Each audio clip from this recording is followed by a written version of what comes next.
Bismillahirrahmanirrahim. Assalamualaikum warahmatullahi wabarakatuh.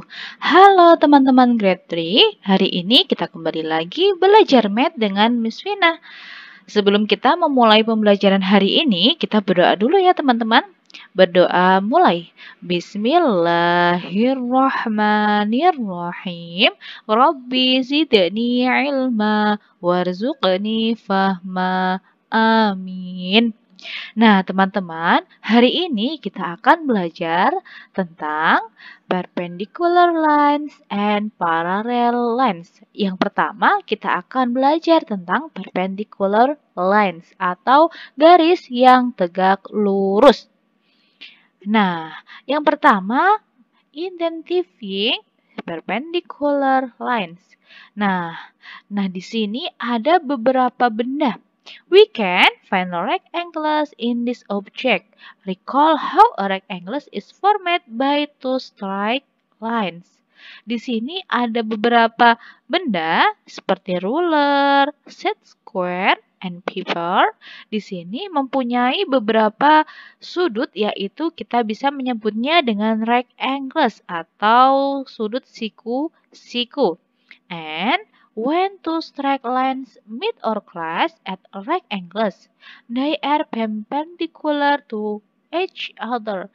Ketika ada dua garis yang bertemu dan membentuk sebuah sudut siku-siku atau yang besarnya 90 derajat, maka mereka dapat kita sebut dengan garis tegak lurus. And some part of perpendicular lines are shown below. Kemudian dari garis-garis di sini kita dapat menyebutnya seperti tegak lurus atau garis ini tegak lurus dengan garis yang di bawah ini. Nah, jadi seperti itu, tegak lurus. Kalau kemarin kita sudah belajar tentang sudut, adanya acute angles, obtuse angles, and right angles. Dan sekarang kita mulai belajar tentang perpendicular lines atau garis yang tegak lurus. Nah, di sini beberapa contoh garis dari tegak lurus tersebut. A, di sini ada X, di sini ada Y. Maka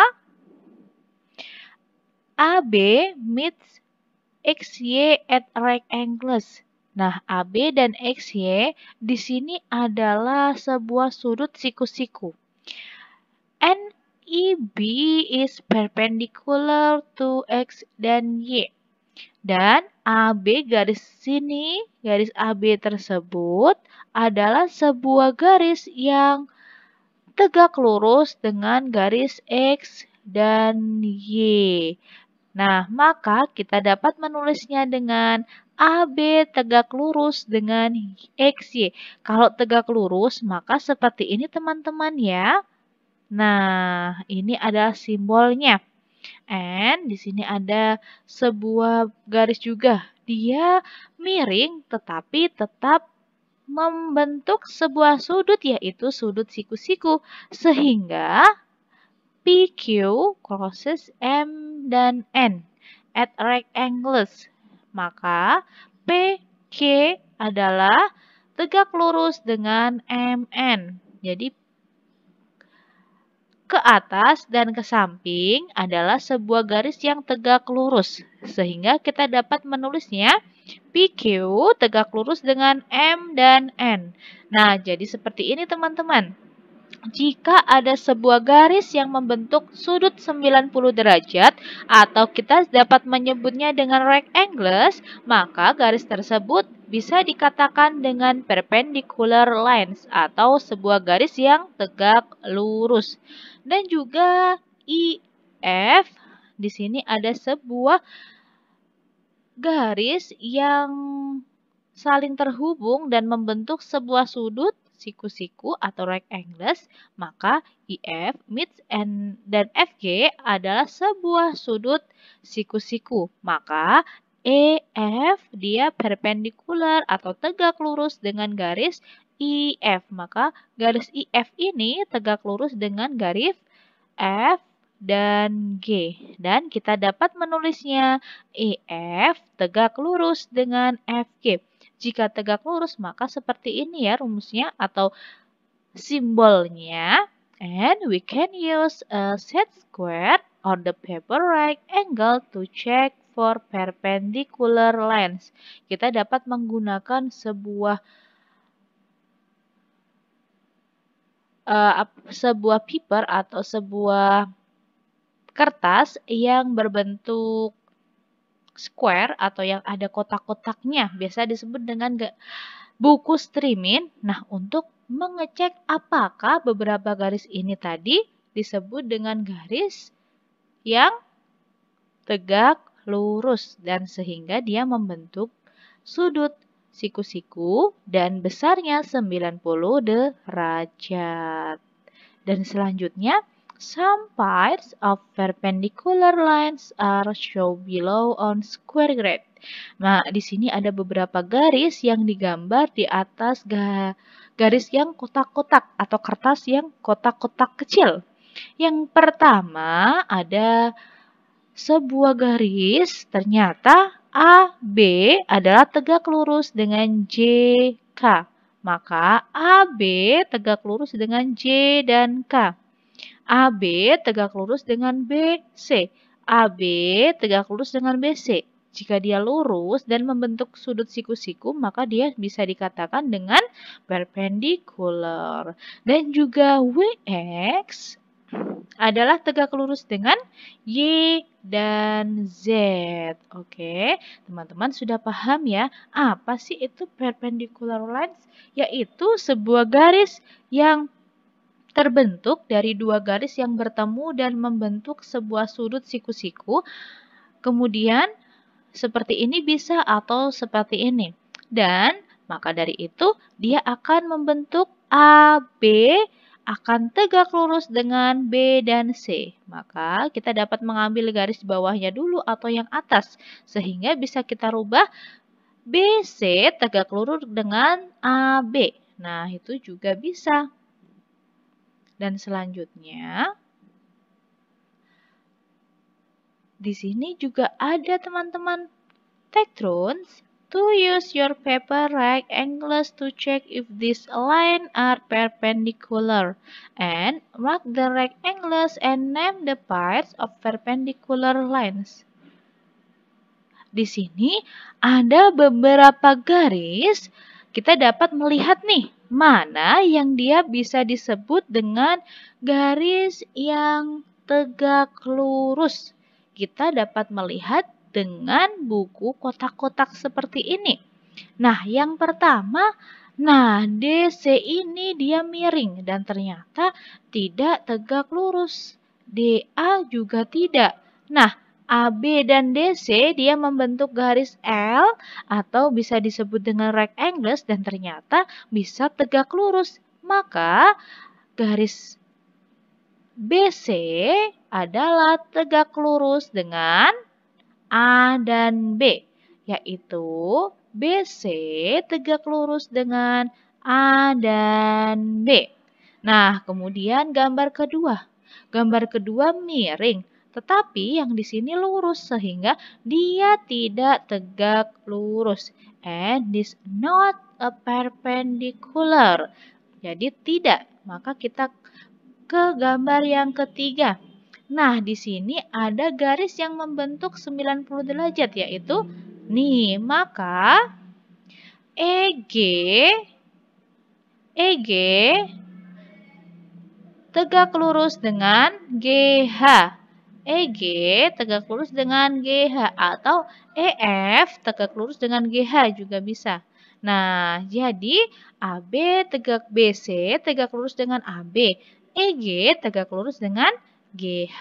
Jadi seperti ini tidak bisa dikatakan dengan perpendicular karena dia tidak tegak lurus.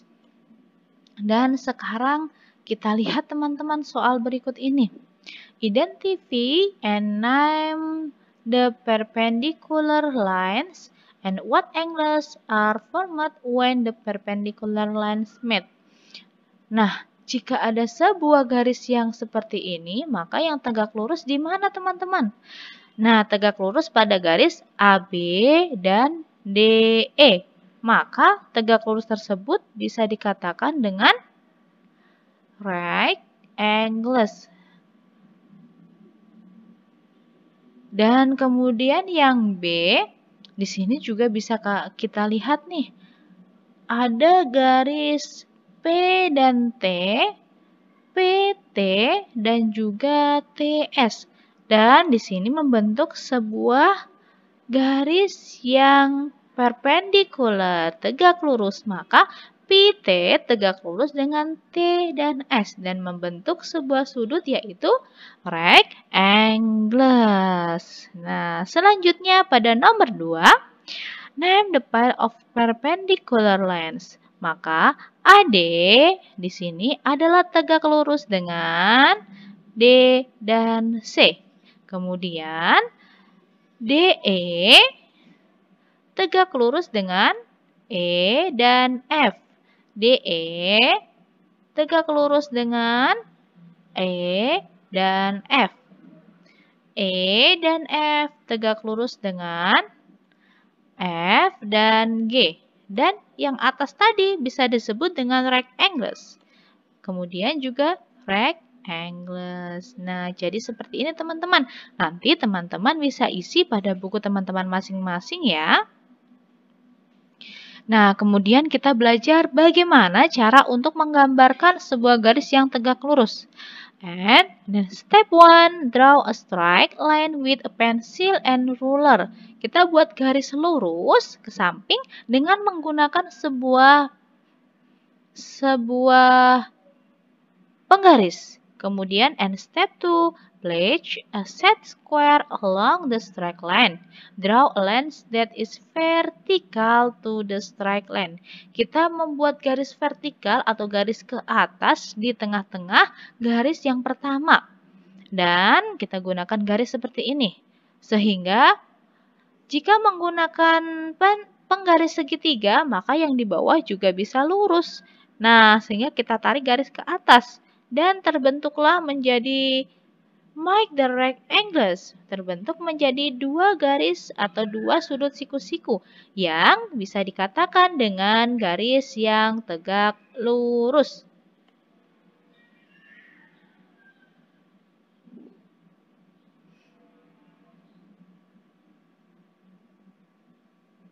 Dan selanjutnya, these are some ways to draw perpendicular lines on a square grid. Di sini kita akan membuat sebuah garis-garis teman-teman. Draw a line AB on the square grid. Nah, di sini sudah dibuat nih A dan B. Then draw line C dan D. Nah, kita buat lagi garis ke atas dari garis C, D, dan E dan F. Maka CD dan EF adalah perpendicular to E dan B. Maka garis CD ini dan garis AB adalah garis yang tegak lurus. EF tegak lurus juga dengan garis A dan B. Kemudian draw a line WX as shown, then draw another line Y dan X. Maka seperti ini. Ini adalah sebuah garis yang miring dan juga WX-nya juga miring. Tetapi jika kita lihat garis di sini, dia pas atau menunjukkan sebuah sudut rectangles dan bisa disebut dengan garis perpendikular atau garis yang tegak lurus. Sehingga YZ adalah tegak lurus dengan W dan X.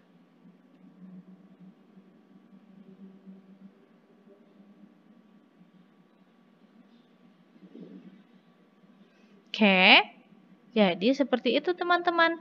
Dan kemudian di sini kita dapat menggambarkan sebuah garis juga. Draw two pair of perpendicular line of different orientation. Name the pair of perpendicular lines.